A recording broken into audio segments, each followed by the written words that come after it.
Volume বাড়ায় না, যখন বালা কোনো বক্তা আসে তখন ভলিউম দেয়। এটা চিন্তা করে এখন যা আছে চলবো, উনি আসার পরে যদি ভলিউম ঠিক না থাকে তো মানুষ একবারই ইজ্জত রাখতো না। আপনার এটা মানুষের জানা আছে, এই জন্য প্রত্যেকে যার যার ভাইলে থাকে, যার যার বাউয়ে ভরে না, ডাইনেই থাকার চেষ্টা করে। তো আপনারাও আপনাদের মতো করে আসেন, সব ভলিউম দিচ্ছেন না, একটু জমায় রাখি। বাড়িতে গেলে তো হাফ সিগারেট দেওয়ান লাগবো, আপনারা দেওয়া লাগেনি বাড়িতে গেলে, এটা দেওয়া লাগবো। এখন বাড়িতে গেলে যাতে হাফ সিক না দেওয়া লাগে, এজন্যই মহিলা মাদ্রাসার ব্যবস্থা করছেন মোহতমিম সাহেব। সুবহানাল্লাহ, কালকে কইবা না আরো জোরে, আরো জোরে। মহিলা মাদ্রাসা কেন দরকার ওই কথাই আমি আজকে বলতে চাই। নবী আকরাম সাল্লাল্লাহু আলাইহি ওয়াসাল্লামের সাহাবী আবু সাঈদ খুদরি রাদিয়াল্লাহু তাআলা বলেন, জাআত ইমরাতুন ইলান নবী সাল্লাল্লাহু আলাইহি ওয়াসাল্লাম ফাকালাত ইয়া রাসূলুল্লাহ, ভালো করে শুনিয়েন, গালাবানা আলাইকার রিজাল। আবু সাঈদ খুদরি বলেন, এক মহিলা নবীজি সাল্লাল্লাহু আলাইহি ওয়াসাল্লামের কাছে গেলেন, গিয়ে বললেন, ইয়া রাসূলুল্লাহ, আল্লাহর নবী গো, বড় দুঃখের কথা আপনাকে শোনাইতে চাই, আফসোসের কথা আপনাকে শোনাইতে চাই। আল্লাহ রাসূল বলেন, কি তোমার আফসোস, কি তোমার আক্ষেপ? আল্লাহর বান্দী বলেন, ইয়া রাসূলুল্লাহ, গালাবানা আলাইকার রিজাল, পুরুষেরা আপনার কাছে সব সময় বসে, পুরুষেরা আপনার কাছ থেকে হাদিস শুনে, পুরুষেরা আপনার হাদিস মুখস্থ করে। ফি রিওয়ায়াতিন যাহাবার রিজালু বিহাদিসিক, আল্লাহর নবী গো, আমরা তো আপনার কাছে সব সময় আসতে পারি না, মাঝে মাঝে আমাদের আশা হয়, সব সময় আপনার কাছে আসতে পারি না। ইয়া রাসূলুল্লাহ, ইয়া হাবিবাল্লাহ, ওগো নবীজি, সব সময় আমরা আসতে পারি না, আমাদের এই পারিবারিক বিভিন্ন ঝামেলা আছে। ইয়া রাসূলুল্লাহ, সন্তানদেরকে সামাল দিতে হয়, আবার পর্দা পুশিদারও বিষয় আছে, এই জন্য সব সময় আসতে পারে না। আল্লাহর নবীজি গো, এই জন্য আপনার কাছে আমাদের বড় একটা আবদার নিয়ে এসেছি, বড় আশা করে এসেছি। ফাজআল লানা মিন নাফসিকা ইয়াওমান, ওগো নবীজি, আপনি আমাদের জন্য একটা দিন নির্ধারণ করেন। তুআল্লিমুনা মিম্মা আল্লামাকাল্লাহ, যেই দিনই শুধু শুধু আপনি রাসূল আমরা মহিলাদেরকে ওয়াজ করবেন। সুবহানাল্লাহ বলেন, শুধু আমার মহিলাদেরকে আপনি দিন শিখাবেন, পুরুষরা এখানে আসবেন। আল্লাহু আকবার জোরে বলেন। মহিলা গিয়ে আবদার করছেন, অনুরোধ করছেন। অনেক মহিলারা নবীজির কাছে গিয়ে প্রশ্ন করতেন। সেই যুগের নারীদের ইলম অর্জনের একটা আগ্রহ ছিল, এমনকি লজ্জাজনক বিষয়ও তারা নবীজিকে প্রশ্ন করতেন। সুবহানাল্লাহ বলেন। এই জন্য আম্মা জান আয়েশা বলেন, রাহিমাল্লাহু নিসাআল আনসার লাম ইয়ামনাহুন্নাল হায়া মিন আইয়াসআলনা আন আমরি দীনিহিন্না।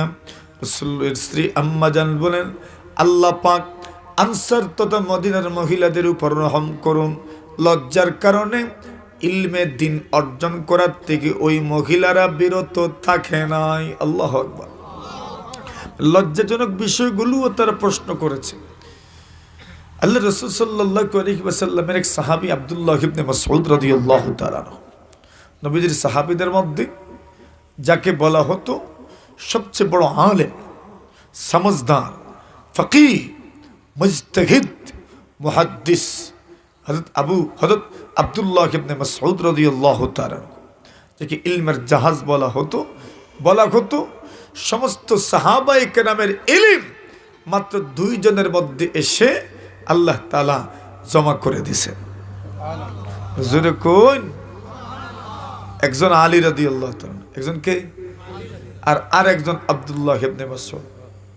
কোন এক তিরমিজির মধ্যে এক রিওয়ায়াত আছে মুনকার, কেউ যায়ীফ বলেছেন। রাসূল বলতেন, আনা মাদিনাতুল ইলম ওয়া আলিয়ুল বাবুহা, লফজ ভিন্ন এসেছে। আমি ইলমের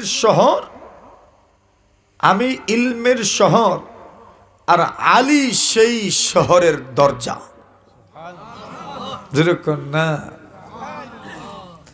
আনা মাদিনাতুল হিকমা, আমি হিকমতের শহর, ওয়া আলিয়ুন বাবুহা, আর আলী সেই হিকমতের শহরের দরজা, ফটক, গেট। সুবহানাল্লাহ। আপনাদের গ্রামে গেট আছে না?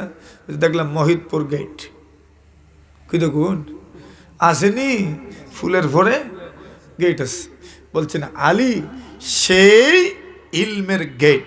আপনাদের মাদ্রাসার নামও মদিনাতুল উলুম। জোরে কন্যা সুবহানাল্লাহ।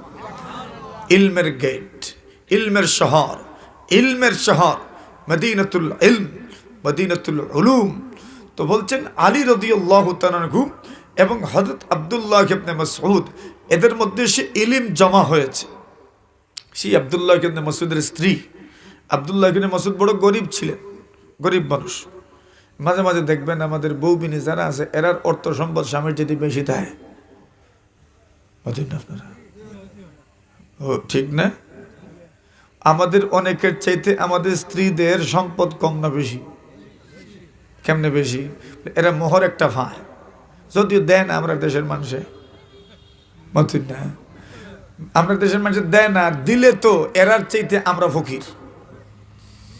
মনে করেন মোহর 60 লাখ টাকা, তো মোহর যদি আপনি এদেরকে পরিশোধ করেন তো এদের 60 লাখ টাকার মালিক, আপনি এক আনারও মালিক না, ঠিক না? তো ব্যাংক ব্যালেন্স কার বেশি? মহিলা কই না, বউ কও ডাইরেক্ট। কার বেশি? বউয়ের বেশি, স্ত্রীর বেশি। মহিলা কি আর, মহিলা বললে তো বোঝা যায় ফরের জন, নিজের জনের কথা কম। এদের অর্থ সম্পদ বেশি। যদি এরা মোহরটা পাইলি তো প্রথম দিনই, তো কেতে মনে করেন এরার ব্যাংকে আছে 4 লাখ, আপনার নাই, বরং ঋণ আছে। আরো বিয়ে যে করছেন, অলিমা টলিমা করছেন, ঋণ আছে না? ঋণ টিন আছে, একবারে হাতটার যে দিয়েছেন এটা তো ঋণ আছে, মাথুন না আপনারা? তাহলে বুঝা গেল স্ত্রীদের সম্পদ আছে, থাকেও, আর এরা তো ফেগের থেকে তার নেই, ওই মাথুন না আপনারা? আমরা ফকেট থেকে নেয় আর নিয়ে জমা করে, আর এরপরে মাঝে মাঝে যদি আপনি চান তো খরচ দেয় আমরা রে। এরার কাছ থেকে খরচ আনলে বিপদ হই, জীবন ওইটার পরিশোধ হয় না, মাথুন না আপনারা? যত দিবেন কইব আমার কাছ থেকে যা নিচলে এটা দিছনি, কতবার যে নিচে এইটার বিনিময়ে, এরপরে এটা আর মিটে না, এমন এক জায়গা। তবে মাঝে মাঝে নেওয়ার দরকার, দেওয়ার দরকার। এরা মাঝে মাঝে এমন এক সময় আপনার টাকা পয়সা বাহির করে দিব, সুবহানাল্লাহ, যে সময় আপনার টাকা পয়সার খুব দরকার, বুঝুন না আপনারা?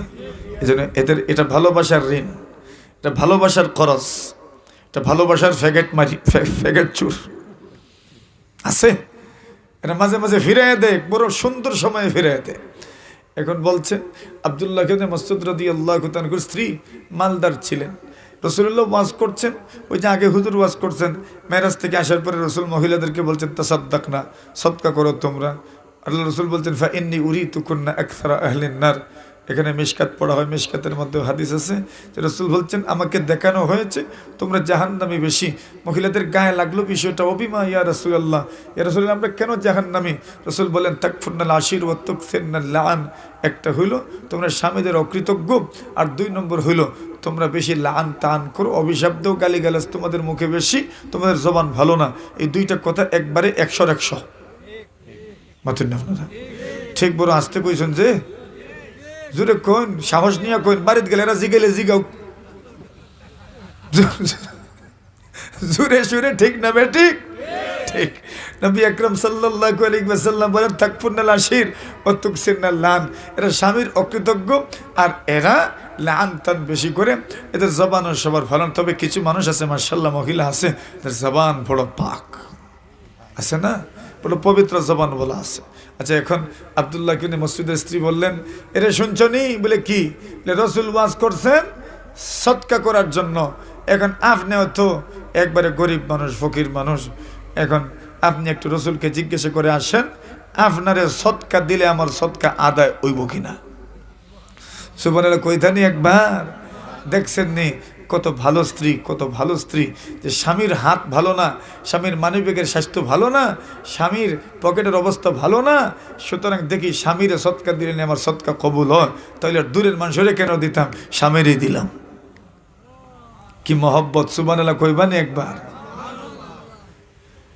আব্দুল্লাহ ইবনে মাসউদ রাদিয়াল্লাহু তাআলা বলেন আমারে সদকা দিতাই আবার আমি বুঝি রসুলকে প্রশ্ন করতাম, এর মানে রসুলকে বুঝাইলাম আমি আমার বউয়ের খাই।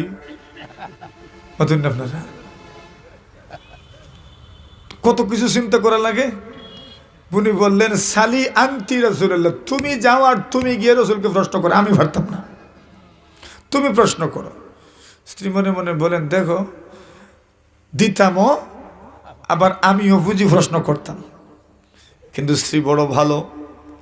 আল্লাহর বান্দি বলেন যান না চেয়ারম্যান সাহেব, আমি ওই যাই, গেলেন আল্লাহর নবীর কাছে।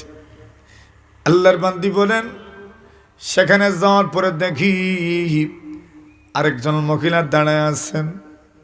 হাজাতুকা হাজাতি, আমি ওনার সাথে কথা বলে দেখলাম আমার যে প্রয়োজন ওনারও সেই প্রয়োজন। সুবহানাল্লাহ, আমার যে প্রয়োজন ওনারও সেই প্রয়োজন। মানে আমি এসেছি আমার স্বামীকে সৎকা দিলে আদায় হবে কিনা, উনিও এসেছেন ওই মাসআলা জিজ্ঞাসা করার জন্য, স্বামীকে সৎকা দিলে আদায় হবে কিনা। বুঝা গেল শুধু একজনই ছিলেন না, স্বামীর খেয়াল রাখনেওয়ালা মহিলা আরো অনেকেই ছিলেন। আল্লাহর বান্দি বলেন এইবার তো আমার সাহস আর একটু বেড়ে গেল, দুইজন এক প্রশ্নকারী হয়ে গেলাম। বেলাল আসলেন, বেলালকে বললাম বেলাল আল্লাহর নবীজিকে প্রশ্ন করো। দুইজন মহিলা এসেছি, স্বামীদেরকে সদকা দিলে সদকা আদায় হবে কিনা, তবে খবরদার আমাদের নাম বলতে পারবে না, আমাদের পরিচয় দিতে পারবে না। বেলাল বলে অসুবিধা নাই, পরিচয় দিবে না, নবীজিকে জিজ্ঞাসা করে আসি। নবীজিকে প্রশ্ন করলেন ইয়া রাসূলুল্লাহ ইমরাতানি আলাল বাব, দরজার সামনে দুইজন মহিলা দাঁড়ায় আছেন, প্রশ্ন করছেন স্বামীদেরকে সদকা দিলে আদায় হবে কিনা। নবীজি বলেন ওরা কারা? বললেন একজন জয়নব। সুবহানাল্লাহ, একজনের নাম কি? জয়নব। আব্দুল ইবনে মাসউদের স্ত্রীর নাম ছিল জয়নব। এখন বেলালের মনে মনে আছে জয়নব কইলাই, জয়নব কইলে কত জয়নব আছে চিনবেন না। নবীজি এরপরে প্রশ্ন করলেন আইয়ুজ জায়ানি, কোন জয়নব? সুবহানাল্লাহ, সুরেখ আর কেন লুকাইতায়? আইয়ুজ জায়ানি, আল্লাহর হাবিব বলেন আইয়ুজ জায়ানি, কোন জয়নব? বেলাল বলেন মুফতি সাহেবের বউ। সুবহানাল্লাহ, ইমরাত আব্দুল্লাহ ইবনে মাসউদ, আব্দুল্লাহ ইবনে মাসউদের স্ত্রী। আল্লাহর নবী বললেন ঠিক আছে, জায়েজ আছে। জোরে কোন সওয়াল করছেন, জায়েজের ফতোয়া এসেছে। তো দেখেন যে কথাটা বোঝাচ্ছিলাম যে মহিলারা রাসূলকে প্রশ্ন করতেন, প্রশ্নের মাধ্যমে অনেক কিছু জানতেন। তো আম্মাজান আয়েশা এদের প্রশংসা করছেন যে ওই আনসারী মহিলাদের প্রশংসা করতে গিয়ে বলছেন, মদিনার মহিলাদের প্রশংসা করতে গিয়ে বলছেন ওই মহিলাদেরকে লজ্জা মাসআলা মাসাইল জিজ্ঞাসা করার থেকে বিরত রাখতে পারে নাই। সুবহানাল্লাহ, আম্মাজান আয়েশা উনি নিজেও পড়িয়েছেন, মহিলারা ওনার কাছে যেতেন পড়ার জন্য। আম্মাজান মহিলাদের মাধ্যমে পুরুষদেরকে ওয়াজ করতেন, মুরনা আজওয়াজাকুন্না আইয়াস্তাতিবু বিল মা ফাইন্নী আস্তাহিহিম। আম্মাজান বলতেন ও মহিলারা যারা আমার কাছে পড়তে এসেছো, তোমরা তোমাদের স্বামীদেরকে বলবা এরা যেন ডিলা ব্যবহার করার পরে পানীয় যেন ব্যবহার করে। সুবহানাল্লাহ, ফাইন্নী আস্তাহিহিম, আমি এই কথা তাদেরকে বলবো, ওটা আমার লজ্জা লাগে, এই জন্য সরাসরি আমি বলছি না, তোমরা বলিও। সুবহানাল্লাহ, এর দ্বারা বোঝা গেল গড়ে একটা মেয়েও যদি দিনদার হয়, দিনী ইলমের অধিকারী হয়, আর যদি তার মধ্যে পরিষ্কার পরিচ্ছন্নতার জ্ঞান থাকে, পুরোটা ফ্যামিলি দিনদার হয়ে যায়। কথাটা ঠিক না বে ঠিক? কেন? একজন দিনদার হয়েছে, একজন যদি দিনদার হয় গোটা ফ্যামিলি দিনদার হয়ে যায়। মেরে মোহতরম হাজিরিনে কেরাম, তাহলে বলছিলাম রাসূলুল্লাহ সাল্লাল্লাহু আলাইহি ওয়াসাল্লামের কাছে ওই মহিলা গেলেন আর গিয়ে বলেন, ইয়া রাসূলুল্লাহ ফাজআল লানা মিন নাফসিকা ইয়াওমা, একটা দিন আপনি আলাদা নির্ধারণ করেন যেদিন আপনি আমাদেরকে ওয়াজ করবেন। রাসূল আলাদা দিন নির্ধারণ করলেন, যেই দিন শুধু রাসূলুল্লাহ মহিলাদেরকে ওয়াজ করলেন। এখন বলেন, মহিলাদের জন্য আলাদা প্রতিষ্ঠানের দরকার আসেনি? জোরে কোন রেবু, দরকার আসেনি? দরকার আছে। কেন? এখানে মহিলারা পড়বে, নারীরা পড়বে, নারীরা এখানে পড়বে, নারীদের পড়ার দরকার। কেন? আন-নিসা শাকাইকুর রিজাল, মহিলা আর পুরুষ সমান, অর্থাৎ পুরুষের যেমন আমল করতে হবে মহিলাদেরও আমল করতে হবে। আর আমলের আগে ইলম দরকার। ইমাম বুখারী বাব আনছেন, বাবুন আল ইলমু ক্বাবলাল কওলি ওয়াল আমাল। আপনি কিছু বলবেন, বলার আগে আপনাকে শিখতে হবে। আপনি কিছু আমল করবেন, আমল করার আগে আপনাকে শিখতে হবে। আল্লাহু আকবার, জোরে কোন না। এখন মনে মনে ভাববেন যে হুজুর, মেয়েদেরকে শিক্ষা দিয়ে করতাম কি, ছেলেরারে শিক্ষা দীক্ষা দিলে আচ্ছা কমপক্ষে কিছু রুজি উজি খাওয়ার সুযোগ আছে, ইনকাম খাবার সুযোগ থাকে, কিন্তু মহিলাদেরকে মেয়েদেরকে পড়াইলে ইনকাম খাবার আর কোনো সুযোগ আসেনি। অতএব না, আপনারা একটা সময় বিয়ে হয়ে যায়, আর বিয়ে হয়ে গেলেই স্বামীর বাড়িতে চলে যায়। স্বামীর বাড়িতে চলে গেলে আর তো আর বাবা ইনকাম খাইতে পারে না, ইনকাম খায় একমাত্র কে? স্বামী। আর মাথুর না আপনারা। তাহলে মেয়েদের পিছনে ইনভেস্ট করা মানে এটা এমন ইনভেস্ট যেই ইনভেস্টে আর কোনো ফল ধরে না, ফল আসে না। এজন্য মানুষ মেয়েদেরকে শিখানোর ক্ষেত্রে, শিক্ষা দেওয়ার ক্ষেত্রে অনেকটা পিছিয়ে ছিল। রাসূলুল্লাহ সাল্লাল্লাহু আলাইহি ওয়াসাল্লাম নারী শিক্ষার গুরুত্ব তুলে ধরতে গিয়ে বলছেন, সালাসাত, রাসূলের হাদিস উল্লেখ করেছেন এবং হাদিসের আলোকে এক শিরোনাম আনছেন, বাবু তালিমের রাজুলি আমাতাহু ওয়া আহলাহু। একজন মানুষ যদি তার অধীনস্থ বাদীকে দিন শিখায়, অথবা তার পরিবারকে, তার মেয়েকে, তার আহলে খানাকে, তার আহলে বাইতকে যদি দিন শিখায়, তাহলে আল্লাহ তার এই আমলের সওয়াব ডাবল দিবেন। জোরে কোন। কেন দিবেন? বলে সে জানে এটা এমন একটা ইনভেস্ট, বিনিয়োগ, ওটার থেকে কোনো বেনিফিট নেওয়ার কোনো সুযোগ নাই, লাভ নেওয়ার কোনো সুযোগ নেই, এরপরেও সে শিখাচ্ছে, এজন্য তাকে ডাবল সওয়াব দেওয়া হয়। আল্লাহ রাসূল সাল্লাল্লাহু আলাইহি ওয়াসাল্লাম বলেন, লা তাকরাহুল বানাত ফাইন্নাকুন্নাল মুনিসাতুল গালিয়াত। রাসূল বলেন, তোমরা মেয়েদেরকে পছন্দ করো না। ফাইন্নাকুন্নাল মুনিসাতুল গালিয়াত। একটা সময় ছিল নারীর জন্ম অপরাধ ছিল, মেয়েদের জন্মটাই অপরাধ, বেঁচে থাকা তো ছিল আরো বড় অপরাধ। ওই ঘটনা কার না জানা? সবার জানা আছে। আল্লাহ পাক কোরআনে মাজিদের মধ্যে বর্ণনা করেছেন, ওয়া ইদা বুশিরা আহাদুহুম বিল উনসা যাল্লা ওয়াজহুহু মুসওয়াদ্দান ওয়া হুয়া কাযীম ইয়াতাওয়ারা মিনাল কওম মিন সুই মা বুশিরা বি। আল্লাহ তাআলা বলেন, ওদেরকে যখন মেয়ের সুসংবাদ দেওয়া হয় তখন তাদের চেহারা বিষণ্ণ হয়ে যায়, একদম কালো হয়ে যায়। আল্লাহু আকবার। আল্লাহ বলেন, কেন বিষণ্ণ হয়ে কালো হয়ে যায়? মেয়ের জন্মের কথা শুনে তাদের চেহারাটা কালো হয়ে যায়। ইয়াতাওয়ারা মিনাল কওম, মানুষের দিকে চুপে চুপে থাকে, গোপনে থাকে।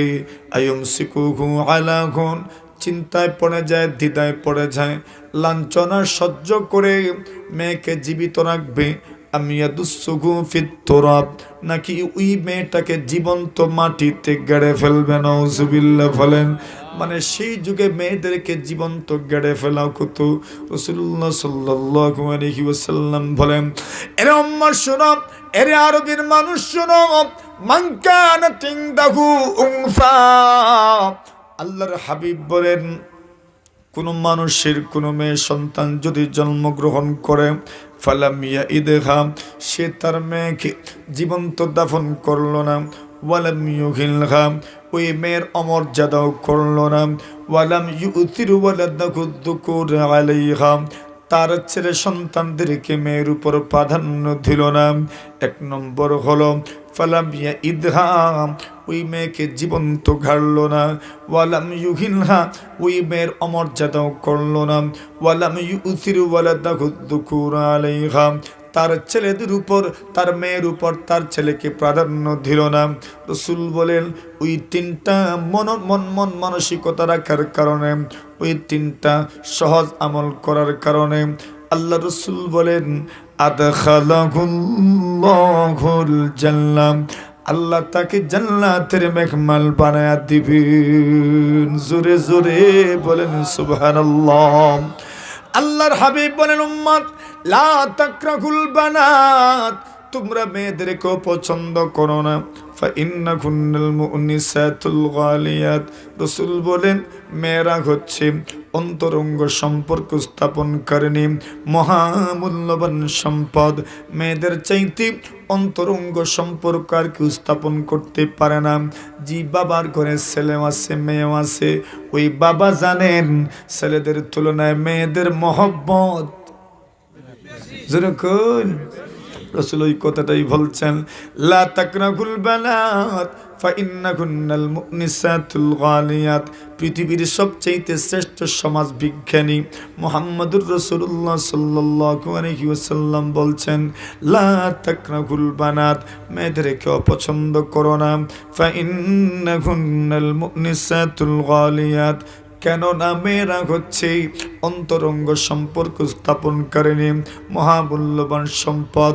আল্লাহর হাবিব বলেন হুব্বিবা ইলাইয়া মিন দুনিয়াকুম সালাস, আল্লাহ রাসূল বলেন উম্মত এই দুনিয়ার তিনটে জিনিস আমার কাছে বেশি পছন্দনীয়। এক নম্বর হলো আতিব, খুশবু, আতর, সুঘ্রাণ। দুই নম্বর হলো আন-নিসা, নারীরা, পুণ্যবতী নারীরা আমার কাছে বেশি প্রিয়। তিন নম্বর বলেন ওয়াজুইলাত কুররাতু আইনি ফিস সালাম, রাসূল বলেন নামাজের মধ্যে আমার চোখের শীতলতা রেখে দেওয়া হয়েছে।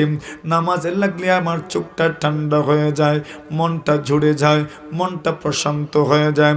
তবে তো বোঝা গেল নারীদের ইজ্জত আছে, শুধু ইজ্জত নয় নারীদের পাওয়ারও আছে, উইমেন্স পাওয়ার, নারীদের পাওয়ার আছে। কি পরিমাণ পাওয়ার ওইটা কাউকে বলে বোঝাতে হবে না, ওয়াজ করে বুঝাইতে হবে না। ঘরে ঢোকার পরে ঘরের ভিতরে বাহিরে আপনার চলতে পারে, কিন্তু ঘরের ভিতরে আপনার চলে না, বরং ঘরের মহিলার চলে। না কার চলে? ঘরে কার?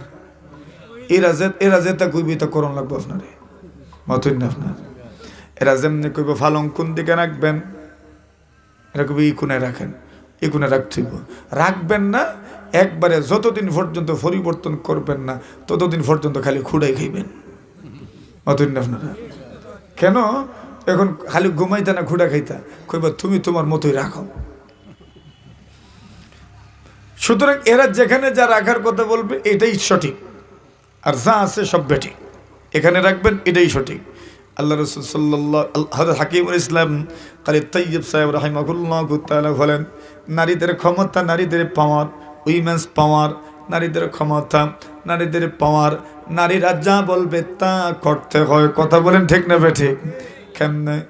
আপনার ঘরের নারী যদি আপনার কাছে কোনো দাবি করেন, মনে করেন ডিনার সেটের দাবি করলেন, একটা ডিনার সেট কিনে আনেন, একটা প্লেট, কয়েকটা প্লেট কিনে আনেন, 1 দর্জন প্লেট কিনে আনেন, 6টা প্লেট কিনে আনেন, 6টা গ্লাস কিনে আনেন। যতক্ষণ পর্যন্ত কিনে আনবেন না ততক্ষণ পর্যন্ত কিন্তু শান্তি পাবেন না। জোরে বলেন ঠিক কিনা? কিনে যদি আনেন তবে শান্তি পাবেন, কিনে আনবেন না শান্তি পাবেন না। কেন কিনে না আনলে শান্তি মিলবে না, সারাটা দিন জ্ঞান জ্ঞান জ্ঞান জ্ঞান করতেই থাকবে। তাহলে বোঝা গেল এদের পাওয়ার আছে না নাই? যদি কোনো দাবি করে আদায় করতেই হয়, এতে ফকিরের টাকা আছে না চুরি করে আনবা তুমি জানো? আনা লাগেনি না, না খরচ কইরা হইল। এখন বলেন তো এদের এই যে পাওয়ার দেখলেন, এরা যদি এই পাওয়ারটা ব্যয় করে যদি আল্লাহর দুনিয়ার কোনো পরিবারকে দিনদার বানাইতে চায়, নামাজি বানাইতে চায়, তাহলে ওই পরিবার কি নামাজি হবে না? পরিবারের মহিলারা যদি বলেন স্বামী গো আমার আপনি তাবলীগে চলে যাও, আপনার সবগুলো কথা আমি মানব, আপনি যা বলবেন তা আমি আমল করব। দেখবেন স্বামী তবলিগে চলে যাবেন। কেন নারী বলছেন, স্ত্রী বলছেন তবলিগে যাওয়ার জন্য, রাজি হয়ে যাবেন। মেয়ে যদি বাবাকে বলে আব্বা তবলিগে চলে যাও, বাবা এমনিতেই চলে যাবে। মেয়েদের প্রতি, স্ত্রীদের প্রতি, মায়েদের প্রতি মানুষ অনেকটা দুর্বল। সহজ কথায় নারীদের প্রতি মানুষের দুর্বলতা আছে। ওই নারী যদি চায় পুরাটা ঘরকে নামাজি বানানোর জন্য, পুরাটা ঘরকে নারীরা নামাজি বানায় দিতে পারে। কথা বলেন ঠিক কিনা? পুরাটা ঘর রোজাদার হয়ে যাবে, জিকির বলা হয়ে যাবে, তাসবিহ বলা হয়ে যাবে। যেই ঘরের নারী ভালো, ওই নারী যদি সন্তানদেরকে বলেন নামাজ না পড়লে খাবার নাই, তাহলে দেখবেন জোহরের নামাজও হবে, মাগরিবের নামাজ না হলে কোনো ধরনের কোনো সুযোগ নেই চা খাওয়ার। মাগরিবের পরে দেখবেন মাগরিবের নামাজও হবে, ঈশান নামাজের পরে বলবেন খাবার দেওয়া হবে। ঈশান নামাজ পড়লেন দেখবেন ঈশান নামাজও হবে। সহজ কথায় যদি মায়েরা একটু অ্যালার্ট হয়ে যান, তবে ঘরের নামাজের পরিবেশ তৈরি হয়ে যাবে। এই দুনিয়াতে মায়েরা সন্তানদেরকে কত কিছুর প্রলোভন দেখিয়ে কত কাজ করান। যদি অনেক কাজগুলোর পরে নামাজের আপনি নামাজটা পড়াইতে পারেন, আমি তোমাকে এই দিব, প্রলোভন দেখিয়ে দেখিয়ে যদি নামাজ পড়াইতে পারেন, ওই পরিবারের সন্তানগুলো নামাজে অভ্যস্ত হয়ে যাবে। আর যেই পরিবারের সন্তানগুলো নামাজে অভ্যস্ত হয়ে যাবে, এরা যেখানেই যাক না কেন নামাজ ছাড়া বিকল্প কোনো কিছু চিন্তা করবে না। ঠিক কিনা কথা বলেন? তাহলে আমাদের মায়েদের নামাজি হওয়ার দরকার আছে না নাই? জোরে বলেন, জোরে বলেন। এদেরকে নামাজি হতে হবে, মায়েদেরকে নামাজি হতে হবে। আসেন যেই কথা বলছিলাম, ছোট্ট একটা ঘটনা শোনাই আপনাদেরকে, এরপরে শেষ করবো আলোচনা। আবু আব্দুর রহমান ফারুক ইবনে রবিয়া রাহিমাহুল্লাহু তাআলা, রবিয়া তরুণায় রাহিমাহুল্লাহু তাআলার আব্বাজান যুদ্ধের সময় এসেছে। খোরাসানের সেনাপতি ছিলেন, উমাইয়া খেলাফতের আমলের সেনাপতি। যুদ্ধের ঘোষণা এসেছে, খোরাসানে যুদ্ধে যাবেন, যুদ্ধের ঘোষণা এসেছে। বাদশার পক্ষ থেকে, রাজার পক্ষ থেকে জানানো হলো আপনাকে যুদ্ধে যেতে হবে। যুদ্ধে যাবেন, এর আগে ওনার স্ত্রী গর্ভবতী। গর্ভবতী স্ত্রী যাদের সন্তান সম্ভবা নারী আছে, ওরা সব সময় চায় আমার স্বামী যেন আমার কাছে থাকে। থেকে এরা জানে এই দুনিয়াতে আমার সবচেয়ে বেশি আপন হইলেন আমার স্বামী। এটা জানে এরা। দুনিয়াতে স্বামীদের চাইতে আপন স্ত্রীদের জন্য আর কেউ নাই। বাবা আপন, ভাইও আপন, সবাই আপন, ঠিক আছে, কিন্তু স্বামীর মতো আপন আর কেউ হইতে পারে না। এরাও ভালো করে জানে। আল্লাহর বান্দি বলেন, স্বামী গো আপনি চলে যাবেন যুদ্ধে, ঠিক আছে, আপনাকে তুমি বারণ করতে পারবো না। বাদশাহী ফরমান, রাজকীয় ফরমান, যুদ্ধে আপনাকে যেতে হবে। তবে আমার তো অনুমতি দিতে মনে চায় না। আমার তো মন চায় আপনি আমার কাছে থাকেন, আপনি আমার পাশে থাকেন। কেন? আপনি পাশে থাকা মানে 100% শক্তি আমার। সুবহানাল্লাহ। আর এই সময় তারা বেশি অসহায় হয়ে পড়ে। গর্ভবতী মায়েরা সবচেয়ে বেশি অসহায়ত্ব বোধ করে এই সময়। এরা কি চিন্তায় থাকে তা তো আপনি জানেন না, আমি জানি না, আল্লাহ জানেন। হামালাতহু উম্মুহু কুরহা, আল্লাহ বলেন নবী, মায়েরা তাদেরকে কষ্ট করে গর্ভে ধারণ করলো। এই কষ্টের প্রথম কষ্ট হলো গর্ভের সন্তানগুলো খাইতে দেয় না, গর্ভের সন্তানগুলো পান করতে দেয় না। হামালাতহু উম্মুহু কুরহা, খাইতে দেন। খাইতে বসলেন, এদিকে লাথি মারে, ওইদিকে লাথি মারে, কত কষ্ট। প্লেট রেখে উঠে যেতে হয়, ঠিক মতো ঘুমাইতে পারে না, একদিকে ঘুমায়, সন্তানের যেন কষ্ট না হয়। সুবহানাল্লাহ। হামালাতহু উম্মুহু কুরহা ওয়াদাতুহু কুরহা, সন্তান জন্ম দেওয়ার সময় আরেক কষ্ট। ডাক্তাররা বলেন একজন সুস্থ সবল মানুষের 25 থেকে 35টি হাড় যদি ভেঙে দেওয়া হয়, যে পরিমাণ কষ্ট হয়। আল্লাহর বান্দারা বলেন গর্ভবতী মা সন্তান জন্ম দেওয়ার সময় এই পরিমাণ কষ্ট অনুভব হয়। আল্লাহ আল্লাহ আল্লাহ, কি পরিমাণ কষ্ট! কতদিন পর্যন্ত 3 কেজি 4 কেজির একটা সন্তানকে পেটে করে বহন করতে হয়। আপনার পেটে যদি 3 কিলোর একটা সামান, একটা ইট যদি বেঁধে দেওয়া হয়, কয়দিন হাঁটতে পারবেন বলেন? পারবেন? ঘুমাইতে পারবেন? কেন? আপনার অতিরিক্ত চাপ। আমার মা, উনি তো আমাকে বহন করেছে। আল্লাহ বলছেন ওয়াদাআতহু কুরহা, কষ্ট করে সন্তান জন্ম দেয়। ওয়া হামলুহু ওয়া ফিসালুহু 30 শাহরা, দীর্ঘদিন 2 বছর 2.5 বছর পর্যন্ত মা তার সন্তানকে দুধ পান করায়। সুবহানাল্লাহ। এই কষ্টটা তো সহ্য করে মায়েরাই। এখন দেখেন, স্ত্রী বলতে লাগলেন, স্বামী আপনি চলে যাবেন যুদ্ধে, আমি কি করব? বারণ তো করতে পারি না, অনুমতি তো না দিয়েও পারি না, অনুমতি তো দিতেই হয়। ঠিক আছে, অনুমতি দিলাম, যান একটু দোয়া করেন আমাদের জন্য। সুবহানাল্লাহ। চলে গেলেন যুদ্ধ, সন্তান জন্ম নিলেন, ফিরে আসলেন প্রায় 27 বছর পরে। কত বছর? সন্তান বাবা দেখে নাই, বাবা সন্তান দেখেন নাই। যুদ্ধে দেখতে দেখতে সন্তান যুবক হয়ে গেছে, বিয়ের উপযুক্ত সন্তান, 26.5 বছরের সন্তান হয়ে গেছে। আল্লাহু আকবার। যখন উনি ফিরে আসলেন, ওনার বাড়ি জানা আছে, ঘর জানা আছে। বাড়ির সামনে গেলেন, ঘরের সামনে গেলেন, দরজায় টুনটুনে দিলেন, খরাঘাত করলেন দরজার মধ্যে। সুবহানাল্লাহি ওয়া বিহামদিহি। ছেলে বের হইলেন, ছেলে বাবারে চিনেন না, বাবাও ছেলেরে চিনেন না। বাবা মনে মনে, আমার স্ত্রীর ঘরে ওই যুবকটা কি করে? সুবহানাল্লাহ। আর যুবকের মনে মনে, এই বুড়া মানুষটা আমার ঘরে কেন দরজায় ঠুকা দিল? এবার যুবক ছেলে বলেন, ইয়া আদুওয়াল্লাহ, আল্লাহর দুশমন, তুমি আমার ঘরের দরজায় কেন ঠুকা দিলা? সুবহানাল্লাহ। উনি বলেন, আল্লাহর দুশমন, তুই আমার ঘরে কি করস? দুজন ফায়ার। উনি মনে মনে, আমার স্ত্রী ঘরে, সে কি করে এখানে? আর যুবকের মনে মনে, আমার মা, আমি আমার ঘরে থাকি, উনি আমাদের ঘরের দরজায় কেন ঠুকা দিল? শুরু হয়েছে ঝগড়া। সুবহানাল্লাহ। এমন ঝগড়া পুরা গ্রামের মানুষ জমা হয়েছে।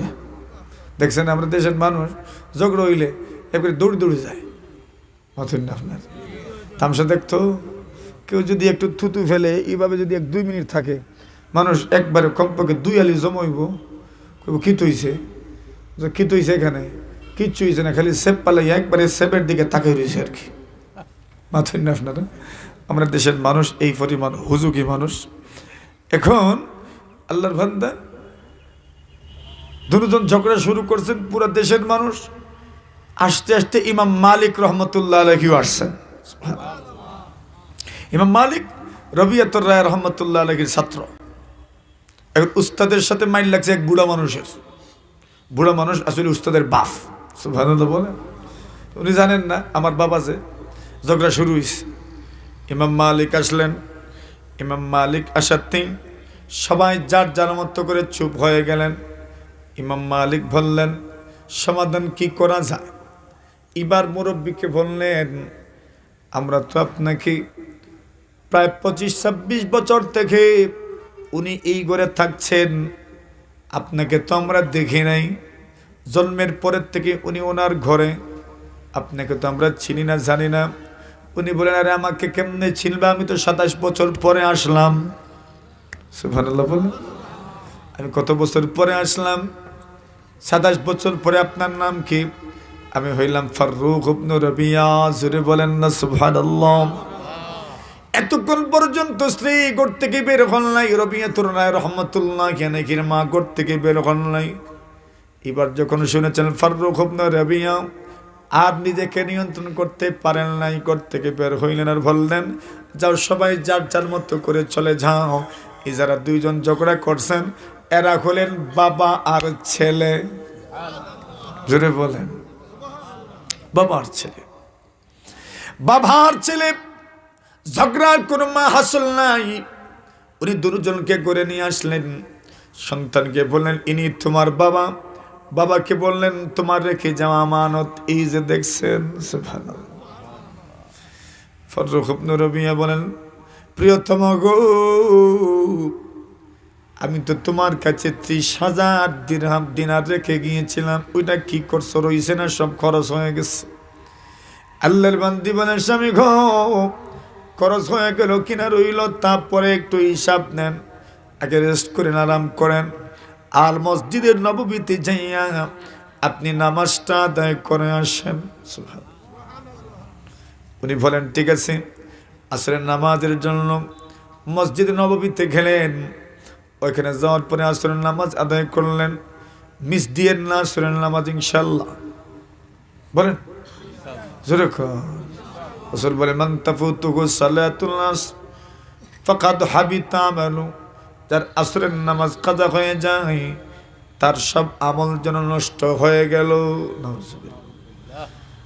নষ্ট হয়ে গেল। আসরের নামাজ কাজা করবেন না ইনশাআল্লাহ, সর্বোচ্চ চেষ্টা করবেন আদায় করে নেন। এই নামাজের সময় আল্লাহর ফেরেশতারা এই দুনিয়াতে এদের মহা সমাবেশ হয়। সুবহানাল্লাহ। জোরে বলেন। রাতে যারা ডিউটি পালন করবেন এরা আসরে দুনিয়াতে আসেন আর ফজরে ফিরত যান। আল্লাহ জিজ্ঞাসা করেন কি অবস্থায় রেখে এসেছো? বলে গিয়া দেখছি নামাজ পড়ে, থইয়া বইছি নামাজ পড়ে। সুবহানাল্লাহ। আতাইনাকুম ওয়া হুম ইউসাল্লুন ওয়া তারাকনাকুম ওয়া হুম ইউসাল্লুন। গিয়ে দেখেছি নামাজ পড়ে, রেখেও এসেছি এমত অবস্থায় যারা কি করতে আছে? নামাজ পড়তে আছে। মাতরম হাজিরিনে কেরাম, এবার আবু আব্দুর রহমান ফারুক ইবনে রবিয়া রাহমাতুল্লাহি আলাইহি করে গেলেন, নামাজ পড়লেন মসজিদে নববীতে গিয়ে। নামাজ পড়ে দেখেন এখানে হাদিসের ক্লাস বসতে আছে। সুবহানাল্লাহ বলেন। আপনাদের মাদ্রাসায় হাদিসের ক্লাস আছে, ইশকে শরীফ পড়ানো হয়। যেতে যেতে যেতে ইনশাল্লাহ, সময় যেতে যেতে দাওরে হাদিসও হবে ইনশাল্লাহ। বলেন জোরে কোন, আরো জোরে। মহিলারা কাল রাসূলুল্লাহ পড়বে ইনশাল্লাহ। যে এখানে হাদিসে রাসূল পড়ানো হয়, পাঠদান হয়, ওই এলাকার সাথে মদিনার কানেকশন তৈরি হয়ে যায়। এখন দেখলেন হাদিসের ক্লাস শুরু হয়েছে। উনি হাদিসের ক্লাসে বসবেন কি বসবেন না চিন্তা করতেছেন। দেখতেছেন যে উস্তাদ হিসাবে কে বসে একটু দেখি না। তাকে দেখেন ওনার 26 বছর, 26.5 বছরের ছেলে উস্তাদ হিসেবে বসা, আর ছাত্র হিসাবে ইমাম মালিক, ইমাম হাসান বিন জিয়াদ, ইমাম লাহবি, বড় বড় যুগশ্রেষ্ঠ মুহাদ্দিসিনে কেরাম ছাত্র হিসাবে বসা। আর ওনার 26.5 বছরের ছেলে, যুবক ছেলে উস্তাদের আসনে গিয়ে বসছেন। আল্লাহর বান্দা ফখরুল ইবনে রবিয়া পা থেকে মাথা পর্যন্ত চাদর দ্বারা আবৃত করে উনি এবার বসছেন হাদিসে রাসূলের দর্শে। উঠে আসলেন, চোখের পানি ছেড়ে দিয়ে কান্না শুরু করলেন। বাড়িতে ঢুকছেন, চোখের পানি মুছতে আসেন। স্ত্রী বলেন কি খবর সবর, কিছু কি দেখেছেন? বলে হ্যাঁ দেখেছি। তো কি দেখেছেন? যেই দৃশ্য আমি দেখেছি ওই দৃশ্য আমার কাছে পুরো দুনিয়ার মালিক হওয়ার চাইতে উত্তম। উনি বলেন আমি আপনার রেখে যাওয়া টাকাটা আপনার সন্তানকে এই অবস্থানে নিয়ে যাওয়ার পিছনে ব্যয় করেছি। বলুন আপনার কি আর কোনো দাবি দেওয়া আছে? বলছেন না রে, এমন অবস্থানে সন্তানকে দেখতে পারা এটাই তো দুনিয়ার সবচেয়ে আপনার বড় পাওয়া। কথা বলেন ঠিক না বেটি? সবচেয়ে বড় পাওয়া তো এটাই, সন্তানকে এই অবস্থানে দেখা। সন্তান আমার এই অবস্থানে, যার সামনে যুগের শ্রেষ্ঠ মুহাদ্দিসরা হাদিসের জ্ঞান অর্জন করছেন, হাদিসের দরস নিচ্ছেন, হাদিসের শিষ্যত্ব গ্রহণ করছেন, এর চেয়ে বড় আর কি হইতে পারে? মেরে মোহতরম হাজিরিনে কেরাম, এই জন্য এই প্রতিষ্ঠানের খেদমতে নিয়োজিত থাকার দরকার আসেনি। বলেন মোহতামিম সাহেবের হাতকে শক্তিশালী করবেন না ইনশাল্লাহ। এখানেই আমাদের মায়েদেরকে পড়ানো হয়, আমাদের মেয়েদেরকে পড়ানো হয়, এখানেই আমাদের মেয়েদেরকে পড়ানো হবে, আমাদেরকে মায়েদেরকে পড়ানো হবে। আমাদের মা মেয়েরা এখানে শিক্ষিত হবে, দিনদার হবে। মায়েরা যদি দিনদার হয়, শিক্ষিত হয়, তাহলে এমন মায়েদের মাধ্যমেই আদর্শ সন্তান গঠন করা সম্ভব। কথা বলেন ঠিক না? পরিবার সুন্দর করা সম্ভব, সংসার তো সুখের হয় রমণীর গুণে। তাহলে এই সুন্দর সংসারের এই মূল ভিত্তি আদর্শ রমণী তৈরি করার জন্য আপনাদের কিছু দায়বদ্ধতা আছে না নাই? হুজুরে কোন আপনাদের দায়বদ্ধতা আছে তো? সেই দায়বদ্ধতাটা কি? সেই দায়বদ্ধতাটা হইল আপনারা মাদ্রাসায় সহযোগিতা করবেন, টাকা দিবেন, পয়সা দিবেন, দান দিয়ে সহযোগিতা করবেন। কত দিবেন? 1000 দিবেন, 500 দিবেন, 100 দিবেন, 200 দিবেন, ধান দিবেন, চাউল দিবেন, যার যার মতো করে আপনারা সাহায্য সহযোগিতা করবেন। একজন মহিদপুর নিবাসী একজন মানুষ মুর্দেখানদের জন্য বিনা নামে 500 টাকার নগদ দিয়েছেন। মারহাবা, জোরে বলেন। আল্লাহ কবুল করো, মঞ্জুর করো। আল্লাহ হায়াতে বরকত দাও, আল্লাহ রিজকে বরকত দাও। আল্লাহ জামি মুর্দেখানদেরকে মাফ করো। আল্লাহ সকল মুর্দেখানদের কবরকে জান্নাতের বাগান বানাও, বলেন আমিন।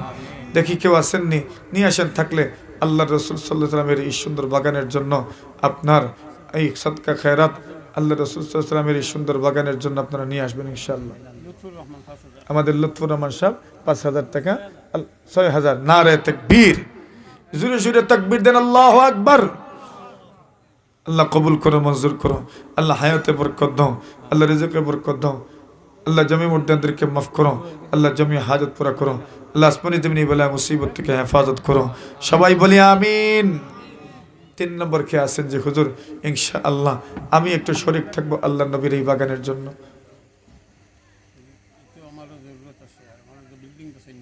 জি জি জি, মাশাআল্লাহ। হ্যাঁ, বিল্ডিং করতে সিমেন্ট, 1 ব্যাগ সিমেন্ট তো দিতে পারবেন, 2 ব্যাগ সিমেন্ট তো দিতে পারবেন। বলেন কে আছেন যে হুজুর ইনশাআল্লাহ আমি 1 ব্যাগ সিমেন্ট দিব? ও ভাই, আপনার এই সদকা এই মাদ্রাসায় সরাসরি লেগে যাবে ইনশাআল্লাহুল আজিজ। 10টা ইটের দাম 100 টাকা। মাশাআল্লাহ। লুৎফুর রহমান সাহেব 2 ব্যাগ। নারে তাকবীর। আল্লাহ কবুল করো, মঞ্জুর করো। আল্লাহ হায়াতে বরকত, রিজকে বরকত দাও। আল্লাহ জমি মুর্দানদেরকে মাফ করো। সবাই বলি ভাই আমিন। কিতা নাম চাচা? ইবাদুর রহমান সাহেব 1 ব্যাগ সিমেন্ট দিবেন। মারহাবা বলেন। আল্লাহ কবুল করো, মঞ্জুর করো। আল্লাহ হায়াতে বরকত দাও, রিজকে বরকত দাও। আল্লাহ জমি মুর্দানদেরকে মাফ করো, জমি হাজত পুরা করো। সবাই বলি আমিন। এরপরের নামটা কার? কোন আল্লাহর বলি? 1 ব্যাগ সিমেন্ট দিবেন, 2 ব্যাগ সিমেন্ট দিবেন, 5 ব্যাগ সিমেন্ট দিবেন। একটু হিম্মতের সাথে বলেন না ইনশাআল্লাহ। ও যুবকরা, 1 ব্যাগ সিমেন্ট, 2 ব্যাগ সিমেন্ট। মাশাআল্লাহ। কিতা নাম চাচার? আব্দুল আজিজ সাহেব 1 ব্যাগ সিমেন্ট। আল্লাহ কবুল ফরমাও, মঞ্জুর ফরমাও। আল্লাহ হায়াতে বরকত দাও, রিজকে বরকত দাও। আল্লাহ জমি মুর্দানদেরকে মাফ করো, জমি হাজত পুরা করো। আমিন ইয়া রাব্বাল আলামিন। ভাই আব্দুল সবুর ভাই ঢাকা থেকে 15,000 টাকা পাঠাইছেন। একবার জোরে সোরে মারহাবা। আল্লাহ কবুল করো, মঞ্জুর করো। আল্লাহ ভাই আব্দুল সবুরের হায়াতে বরকত দাও, রিজকে বরকত দাও। জমি মুর্দানদেরকে মাফ করো, জমি হাজত পুরা করো। আসমানি জমিনি বালায় মুসিবত থেকে হেফাজত করো। আমিন ইয়া রাব্বাল আলামিন। এরপরে কে আছেন বলেন? 1 ব্যাগ সিমেন্ট, 2 ব্যাগ সিমেন্ট। যার যার তৌফিক মতো বলে দেন, দ্রুত দ্রুত বলে ফেলেন। সময় করে দিয়ে দিবেন। 1 মাস পরে দিবেন, 2 মাস পরে দিবেন, 15 দিন পরে দিবেন। মাত্র 1 ব্যাগের কথা বলছি। আল্লাহ একজন মর্দে মুজাহিদকে কবুল করে, বলেন আমিন। আল্লাহু আকবার। কোন যুবক আজ? মাশাআল্লাহ। কি নাম আপনার?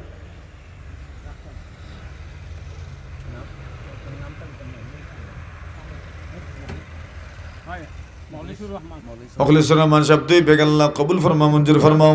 আল্লাহ হায়াতে বরকত, রিজকে বরকত দাও। আল্লাহ জমি মুর্দানদেরকে মাফ করো, জমি হাজত পুরা করো। আমিন ইয়া রাব্বাল আলামিন। এরপরের নামটা কার? কিতা নাম চাচা? শামসুল মিয়া 1 ব্যাগ সিমেন্ট। আল্লাহ কবুল করো, মঞ্জুর করো। হায়াতে বরকত, রিজকে বরকত দাও। আমিন ইয়া রাব্বাল আলামিন। বদরুল হক 1 ব্যাগ। আল্লাহ কবুল ফরমাও, মঞ্জুর ফরমাও। আল্লাহ হায়াতে বরকত, রিজকে বরকত দাও। আল্লাহ জমি মুর্দানদেরকে মাফ করো, জমি হাজত পুরা করো। আমিন ইয়া রাব্বাল আলামিন। এরপরে কার নামটা বল? নগদ 50 টাকা, 100 টাকা। 8 কান ইটের দাম হবে 100 টাকা দিলে ইনশাআল্লাহ। নগদ 100 টাকা কে দিবেন? দিন হুজুর ইনশাআল্লাহ। আমি 100 টাকার নগদ দিয়ে আমি 8টা ইটের দাম দিলাম। ওই আমার এক সাহেব নগদ 100 টাকা। আল্লাহ কবুল করো, আমিন বলেন। আমার আরেক ভাই 100 টাকা। আল্লাহ কবুল করো, মঞ্জুর করো। আমিন ইয়া রাব্বাল আলামিন। দেখে এরপরে কে আছেন যে হুজুর নেন? মাশাআল্লাহ, আমার আরেক ভাই নিয়ে আসতেছে। আল্লাহ দেখতেছেন আপনি, সবার সদকা কবুল করো। আমিন ইয়া রাব্বাল আলামিন। দেন 100 টাকা আমার আরেক ভাই। আল্লাহ কবুল করো, মঞ্জুর করো। আমিন। ওই আমার আরেক সাপ আগে সিমেন্টও লাগাইছেন, এখন নগদ আরো 100 টাকা দিয়েছেন, আল্লাহ কবুল করেন, মঞ্জুর করেন। আর কে আছেন যে এখন 100 না পারলে যে যা পারেন দিয়ে দেন ইনশাল্লাহ, নগদ নগদ যে যা পারেন। হাফিজ হারুন সাহেব ঝিঙ্গেবাড়ি 10,000 টাকা। মার হাবা, আল্লাহ কবুল করো, মঞ্জুর করো। আল্লাহ হাফিজ সাহেবের ইলমে বলে জেহেন জাকাতে বরকত দান করো, আল্লাহ হায়াতের রিজকে বরকত দান করো, আমিন ইয়া রাব্বাল আলামিন।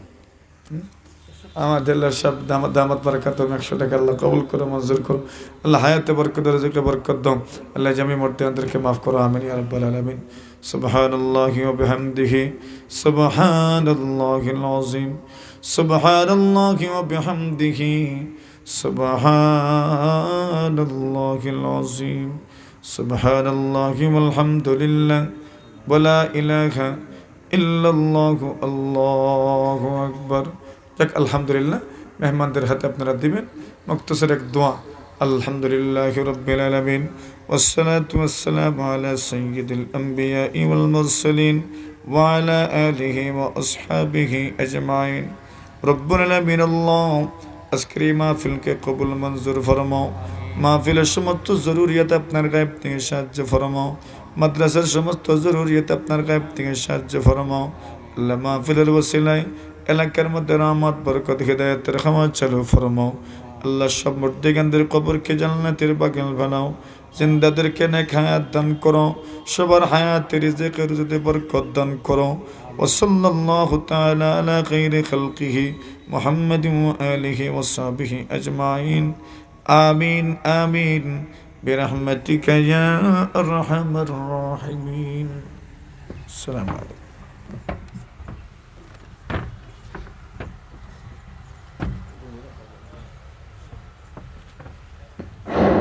আলহামদুলিল্লাহ, সুন্নাহ আলহামদুলিল্লাহ। আমরা তখন অত্যন্ত সুন্দর নসিহত শুনলাম হযরতুল মাওলানা মুফতি মুশাহিদ আলী কাসিমি সাহেবের কাছ থেকে। সম্মানিত উপস্থিতি, আমাদের আজকের একান্ত